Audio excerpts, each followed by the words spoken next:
Hola,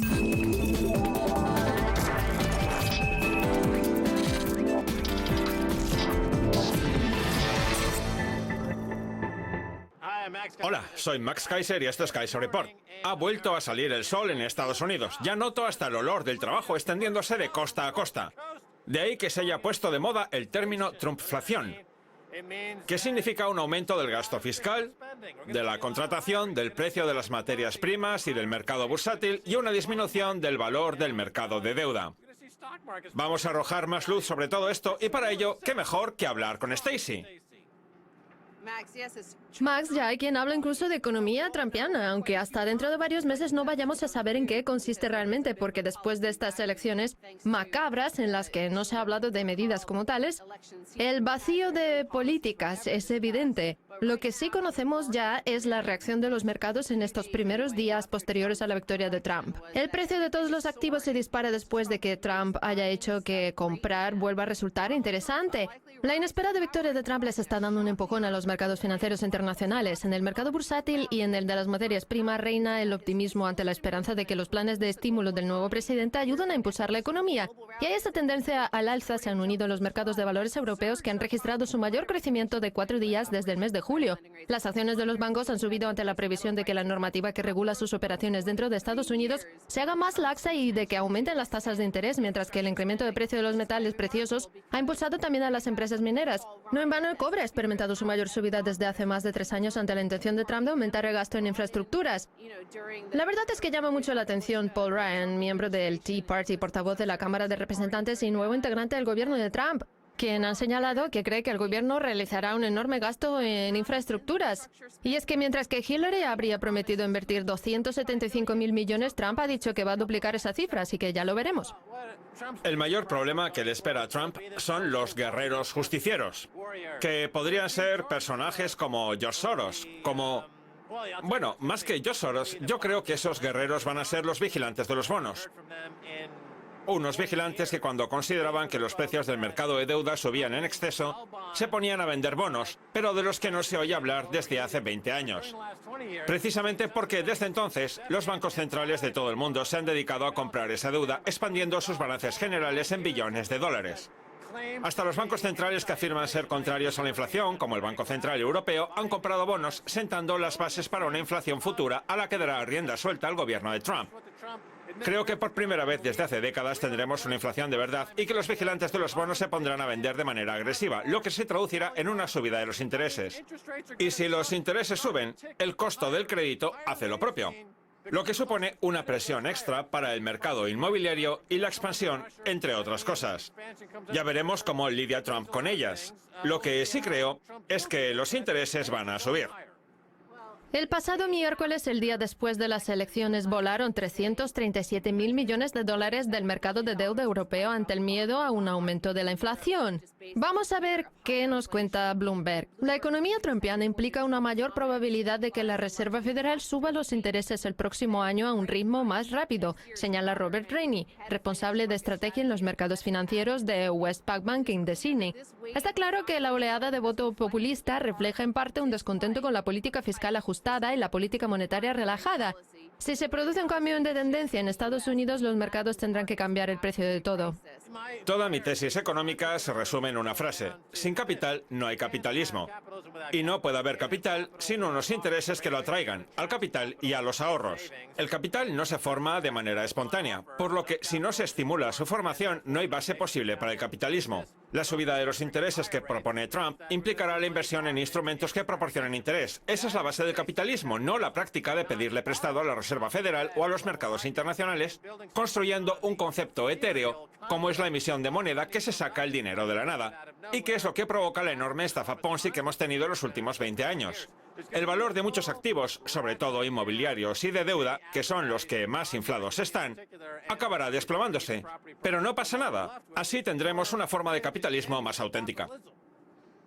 Será interesante de ver, sobre todo teniendo en cuenta que los republicanos controlan tanto el Congreso como el Senado, lo cual demuestra, por cierto, que Trump ha sido un gran activo a la hora de conseguir el voto para los puestos de menor relieve en las listas.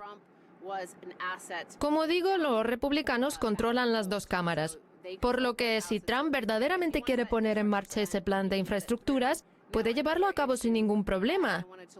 Ahora bien, eso no quita para que no exista ese vacío de políticas, porque aparte de ese gasto en infraestructuras, no sabemos muy bien cuál es la ideología del nuevo presidente ni cuáles son sus planes económicos, más allá de renegociar el TLCAN. En fin, vamos a hablar ahora de la fracturación hidráulica. En el discurso de aceptación que pronunció en el Hotel Hilton, en el Midtown de Manhattan, Trump anunció su intención de reimpulsar el carbón. Mucha gente de Estados Unidos piensa que el desplome y la quiebra de las empresas del carbón, que cotizan en bolsa, ha sido culpa de Obama y de la normativa medioambiental, que ha provocado un descenso de las ventas y la pérdida de muchos puestos de trabajo. Ahora bien, la causante de ese desplome del precio del gas natural no ha sido otra que la fracturación hidráulica, una técnica que tenían Hillary Clinton, uno de sus mayores defensores sobre la faz de la Tierra. Resulta que el 6 de noviembre, justo antes de las elecciones, se produjo otro gran movimiento sísmico en Oklahoma, un terremoto de 5 grados que se registró en las cercanías de la localidad de Cushing, un lugar de máxima seguridad porque es donde se almacena gran parte del petróleo y el gas natural de Estados Unidos. ¿Por qué Oklahoma no logra poner fin a los terremotos? Ni siquiera las nuevas normas sobre las aguas residuales generadas por la fracturación hidráulica consiguen evitar los grandes movimientos sísmicos. El terremoto de 5 grados que se registró el domingo por la noche en la localidad de Cushing, Oklahoma, es el último y en cierta medida el más preocupante de los temblores que han afectado al estado en los últimos años. No es solo que tuviera lugar a menos de 2 kilómetros del lugar en el que se almacena uno de los activos estratégicos más importantes del país. Cushing es el mayor eje de operaciones de crudo de Norteamérica con casi 60 millones de barriles almacenados, sino que además el terremoto siembra dudas sobre la capacidad del estado para atajar ese aumento significativo de los movimientos sísmicos que se han vinculado a la actividad del gas y el petróleo. Seguramente sabrás que en Oklahoma, aunque el gobernador y la mayor parte de las autoridades son partidarios de la fracturación hidráulica, han tenido que poner freno a la inyección de aguas residuales para evitar que se produzcan nuevos seísmos, cosa que no han logrado con los grandes terremotos. Sea cual sea el daño que se ha hecho, el perjuicio ya está ahí. Será interesante ver la actitud que adopta Trump respecto a la normativa en materia de fracturación hidráulica, si se muestra favorable o en contra. Esa es la razón por la que soy cautelosamente optimista con Trump, porque de Hillary ya sabemos que es un títere en manos de las empresas que se dedican a la fracturación hidráulica. No habría tenido ningún problema en promover esta técnica y en sellar acuerdos con el sector energético sin pensar en nadie más que en sí misma. Yo creo que cuando Trump vea las cifras sobre el carbón y la fracturación hidráulica y tome conciencia de los costos medioambientales que conlleva, y que van en contra del empleo y del beneficio ecológico que suponen las energías renovables como la energía solar o la eólica, como hombre de negocios independiente que es, se dará cuenta de que las energías renovables, como la eólica o la solar, tienen más sentido. Su tarea será ofrecer trabajo en el sector a todos aquellos que forman parte del cinturón del carbón de Estados Unidos. Trump tiene una mente independiente y en este momento no le debe nada a nadie. Por eso tengo una visión cautelosamente optimista sobre él. Espero que se dé cuenta porque si no, el medio ambiente atraviesa un estado de tal fragilidad que la especie humana podría verse abocada a la extinción prematura, una consecuencia que a mí desde luego me parece negativa. Como digo, soy moderadamente optimista. Bueno, hablando de Oklahoma, cuyos votantes se inclinaron mayoritariamente por Trump, el 25% de los trabajadores del estado desarrollan su labor en el sector del petróleo y el gas. Ya veremos si el nuevo presidente se mantiene fiel a sus votantes, que tienen miedo de perder su puesto de trabajo si Trump se muestra contrario a la fracturación hidráulica. La economía estadounidense mueve casi 20 billones de dólares. Pues bien, me da a mí que de ese dinero se derrochan por lo menos 5 billones, como cuando se lanzan 800.000 millones en cajas cargadas con dinero envuelto en papel transparente desde un helicóptero a suelo iraquí. Esa no es una buena forma de utilizar el dinero y eso es precisamente lo que sucedía con una marioneta belicista como era Hillary. Redirigiendo unos billoncitos aquí, otros billoncitos allá, se pueden cambiar las cosas.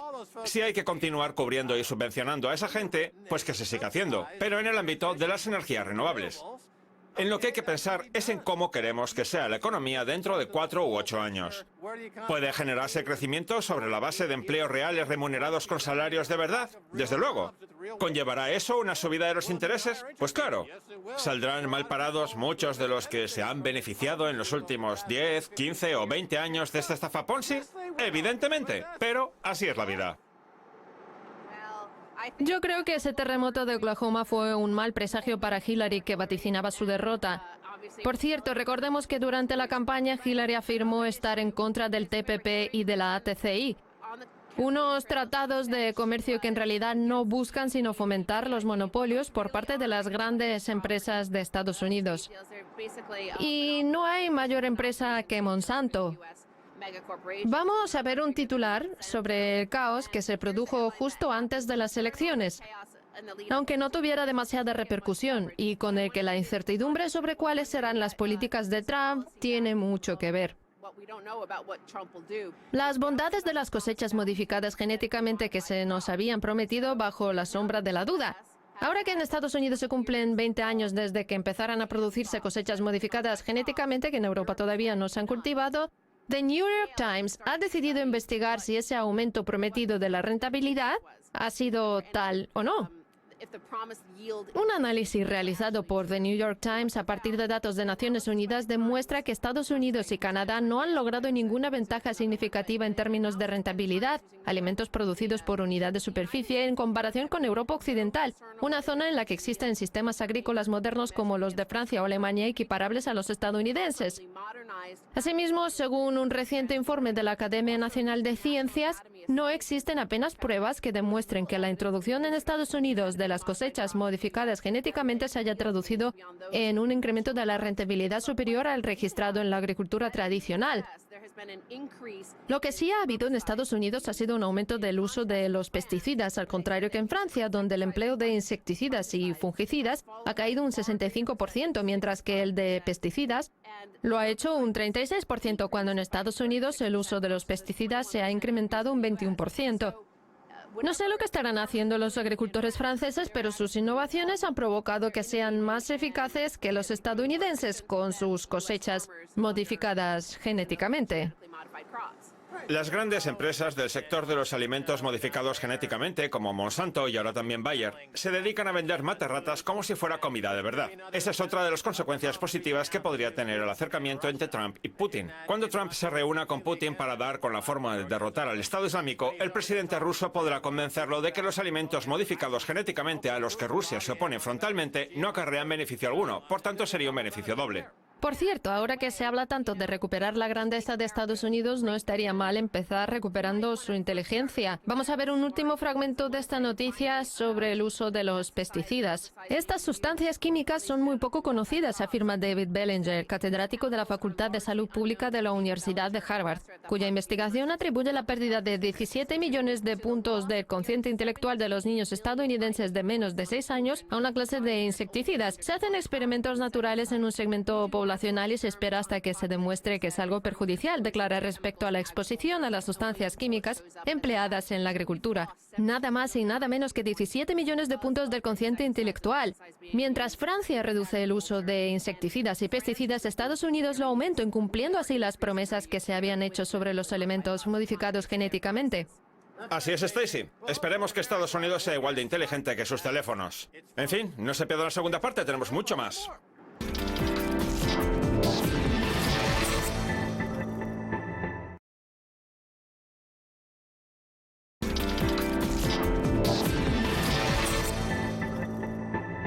Bienvenidos de nuevo a Kaiser Report. Soy Max Kaiser. Es hora de volver a hablar con el doctor Michael Hudson. Doctor, los votantes de Trump no lo han elegido por una cuestión de raza, sino por motivos económicos. Está bastante claro, aunque los medios aún no quieran reconocerlo. Ustedes hablan constantemente de ello en el programa. El intento por parte de los Clinton de tildar de deplorables a todos los votantes de Trump les ha salido mal. Todos los estados vacilantes, como Michigan o Pensilvania, se han inclinado por Trump, cuando en los dos últimos comicios se habían decantado por Obama. Por tanto, no puede decirse que se trate de dos estados racistas. De hecho, en las primarias de los demócratas, Sanders se impuso a Clinton en ambos estados. Y Hillary ni siquiera se dignó a volver allí. Quiero hacer una pregunta que no tenga nada que ver con lo que estamos hablando. No sé si hacérsela sobre su gorra de béisbol o sobre su chaqueta de leñador. Aún no me he decidido. Sobre la gorra. En Chicago hay dos grandes equipos de béisbol, los White Sox y los Cubs. Sí. Los primeros son de la zona sur, lo que me lleva a hablar de la Escuela de Economía de Chicago y de Milton Friedman, maestro y mentor de esta oleada de financiarización neoliberal que hemos vivido en los últimos 30 años desde la época de Reagan y Thatcher y que ha dejado a mucha gente sin trabajo. Ahora que la financiarización, el neoliberalismo y Milton Friedman ya son historia, al igual que la tendencia alcista que se ha venido registrando en el mercado de deuda en los últimos 30 años, ¿puede esperarse el trabajador medio de Estados Unidos un incremento real de los salarios? Eso es exactamente lo que va a pasar. ¿Qué más quiere que le diga? Excelente respuesta. Muchas gracias por haber estado en el programa. Que no, que aún nos queda un rato de entrevista. Ahora, ¿puede Trump encabezar esta oleada de inflación? Porque con la inflación vendrá también una subida de los intereses. ¿Una qué? Una subida de los intereses. Sí, sí. Que sería una contrariedad para el mercado bursátil y de deuda, sobre todo para este último. Wall Street sufre en un entorno así. Si los intereses suben, sí. Lo que pasa es que, como ya hemos contado otras veces en el programa, la Reserva Federal está entre la espada y la pared. No puede subir los intereses sin provocar una caída del mercado bursátil y del mercado de deuda. Hasta ahora, la Reserva Federal ha contenido los intereses, que es lo que suele hacer los años electorales, sobre todo este año, en el que ha actuado como si fuera un miembro más del comité de campaña de los demócratas. Sí, pero la Reserva Federal solo influye en los intereses a corto plazo, no en el interés a 30 o 15 años, ni siquiera 10. Además, si el mundo se harta de que los bancos centrales de todo el planeta estén colmados de la deuda tóxica que han venido comprando en los últimos 10 años mediante programas como la flexibilización cuantitativa para mantener los intereses en niveles artificialmente bajos, y que la estafa Ponzi siga en pie, manteniendo viva esa relación entre parásito y huésped sobre la que escribe usted en su libro Matar al huésped, y si encima entran en juego los vigilantes de los bonos, la cosa puede cambiar. De eso trata mi pregunta. De los vigilantes de los bonos, que cuando se producía un gasto desproporcionado, vendían bonos para compensar la situación. ¿Pueden volver los vigilantes de los bonos? Si Trump llega a un acuerdo con las grandes empresas de Estados Unidos, como ha prometido, no. Ese acuerdo consistiría en hacer que esas empresas se trajeran de vuelta los miles de millones que tienen depositados fuera del país pagando un impuesto de sociedades de tan solo el 15%. Si el nuevo presidente logra que esos miles de millones dejen de estar en otros países como Irlanda para eludir impuestos y pasen a estar en Estados Unidos, eso se traducirá en una subida del dólar, lo que generará un interés en comprar bonos del Tesoro. Así pues, Trump tiene la oportunidad de fortalecer el dólar concediendo 10 años de deducciones fiscales a aquellas empresas que han robado dinero de manera legal, sacándolo fuera del país para no tener que pagar impuestos. Pues que sepa que acaba de cargarse la teoría que venía elaborando en las últimas 72 horas. No, le he añadido otra variante. No, se la ha cargado. En fin, ¿cuál es el mayor riesgo al que se enfrenta el, llamémoslo así, trumpismo? ¿El mayor qué? Riesgo. ¿Riesgo económico? Sí. Pues que entregue los designios de la política económica al aparato del Partido Republicano, que funciona como un grupo de presión gubernamental más y que utilice políticas como el Obamacare para la construcción de infraestructuras públicas, dejando que sean las empresas privadas quienes se encarguen de ello, con sus elevadísimos intereses, opciones bursátiles, suculentos salarios para los ejecutivos y todos los inconvenientes que llevan aparejados las empresas privadas que se dedican a la construcción de infraestructuras. De acuerdo. Como decíamos el otro día, Trump tiene una magnífica oportunidad de dejar que sea el Estado quien financie estos proyectos con dinero público, sin recurrir a Wall Street. Sería una estupenda fuente de ingresos. En fin, usted no solo escribe sobre economía y finanzas, sino que además contextualiza las cosas desde el punto de vista histórico respecto a los últimos 100 o 200 años. La gran historia de la economía empezó con Adam Smith, y disponemos de un montón de recursos a partir de los que trabajar y sobre los que escribir. Ahora tenemos a un hombre en la Casa Blanca que ha llegado por su propio pie, sin deberle nada a nadie. ¿Podemos afirmar que, como decía la canción de Frank Sinatra, lo ha hecho a su manera? ¿Puede compararse esta situación con alguna que ya hayamos vivido en la historia? La verdad es que no, porque su estrategia se basa en fastidiar a los bancos. De hecho, sus empresas se han declarado 6 veces en bancarrota. Trump podría haber basado su campaña en el siguiente argumento. Miren, yo ya fastidié a los bancos en su día. Ahora, amigos estadounidenses, puedo fastidiarlos en su nombre. Juntos podemos fastidiar a Wall Street. Así fue como me hice rico. Siempre ha existido una lucha entre constructores y bancos para ver quién se queda con el dinero. Ahora está por ver si Trump también quiere poner en práctica este enfrentamiento como presidente a escala nacional. Siempre ha odiado a los bancos. Sí, todo cliente odia a su banco. Trump odia a los bancos y Estados Unidos también. Sí, eso es lo que tienen en común. Yo creo que debería nombrar secretaria del Tesoro a Elizabeth Warren. Sería una medida ecuménica de amplio espectro que incluso le permitiría ser reelegido para una segunda legislatura. Sí, que nombre a Elizabeth Warren, le dé una caja llena de martillos y le ordene que se los tire a los banqueros a la cabeza. Sí, o que diga, quiero ser el presidente de los simpatizantes de ambos partidos. Con eso fracturaría al Partido Demócrata y reestructuraría la política de Estados Unidos. Trump puede hacer lo que prometió Obama hace 8 años y no ha sabido cumplir. ¿No decían que querían esperanza y cambio? Pues yo voy a hacer lo que se tendría que haber hecho entonces. Cancelar las deudas hipotecarias y reducir el tamaño de los grandes bancos. Hasta podría atribuirle un papel importante a Sanders en todo eso. Seguramente Estados Unidos perciba importantes dividendos gracias al dinero que actualmente se encuentra fuera del país y que se repatriará próximamente, como puede pasar con Apple, el mayor ejemplo de todos. ¿Puede percibir también algún tipo de dividendo gracias al alto el fuego de la Guerra Fría? En otras palabras, la Guerra Fría versión 2.0 que pretendía impulsar Hillary ya es cosa del pasado, y Estados Unidos se acercará a Rusia. Cuando hablo de dividendo me refiero a todo el dinero que se puede ahorrar el país en gasto militar, ¿lo ve así? Desde luego.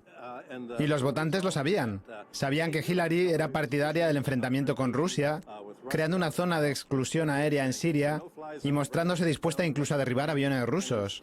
En cambio, para Trump el enemigo es el Estado Islámico, no Rusia. Trump quiere ponerle freno a esa gente del Estado Islámico y de Al-Nusra, a la que apoyaron Hillary y Obama, y que cuando Hillary era secretaria de Estado fueron la legión extranjera de Estados Unidos. ¿Qué necesidad hay de entrar en guerra con Rusia? Por cierto, esa es la estrategia que han propuesto otros personajes de renombre como Kissinger o Brzezinski, quienes consideran que la estrategia de Estados Unidos ha de pasar por un acercamiento con Rusia y China. Es posible que con China cueste más, pero al menos sí se puede establecer una alianza con Rusia. Pero para ello Estados Unidos tendría que derogar las sanciones, un asunto del que ya ha hablado Trump, y propiciar un acercamiento por parte de Rusia con Alemania y Europa, dejando de lado ese muro de Berlín artificial que había levantado Obama entre Europa y Rusia. Usted es un hombre muy culto, alumno y profesor brillante y autor de un montón de libros. Pues bien, me gustaría sacar un nombre a la palestra, el de Alex Jones, un pueblerino confeso que además es populista y que presenta un programa de radio en Austin, Texas. Alex Jones hace mención a globalistas como Kissinger o Brzezinski. Y por sus palabras, doctor, deduzco que usted también. A ver si planteo bien la pregunta. Trump utiliza frecuentemente el término globalista. Alex Jones también. Y ahora parece que usted lo menciona igualmente.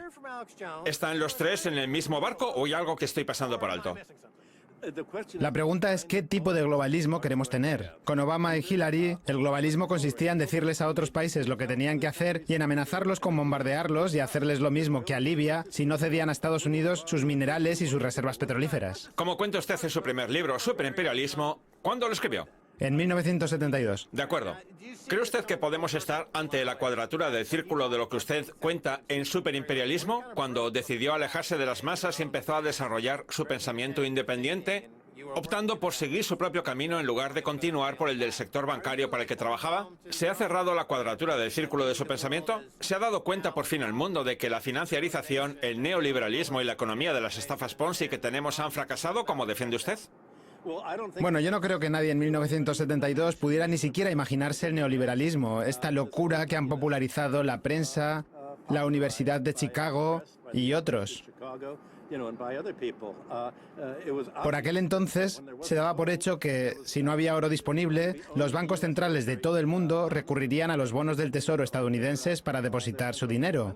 Sin embargo, el neoliberalismo rompió con todo eso. Fue una forma de decirles a los demás países, elijan su propio camino porque como elijan el nuestro, tendrán que entregarnos sus recursos naturales y venderemos su industria. De forma que acabaremos teniendo un mundo unipolar cuando el de ahora es multipolar. Y eso es el fin. Volviendo a lo de antes, ¿en qué consiste el globalismo a día de hoy?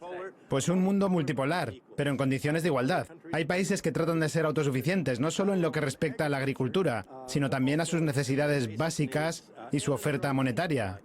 Todo país debería poder ofertar su propio dinero, sin necesidad de que los bancos estadounidenses creen dinero con sus computadoras para gastos internos en el extranjero, como sucedió en Rusia tras el desmembramiento de la Unión Soviética en 1991, o también en Europa.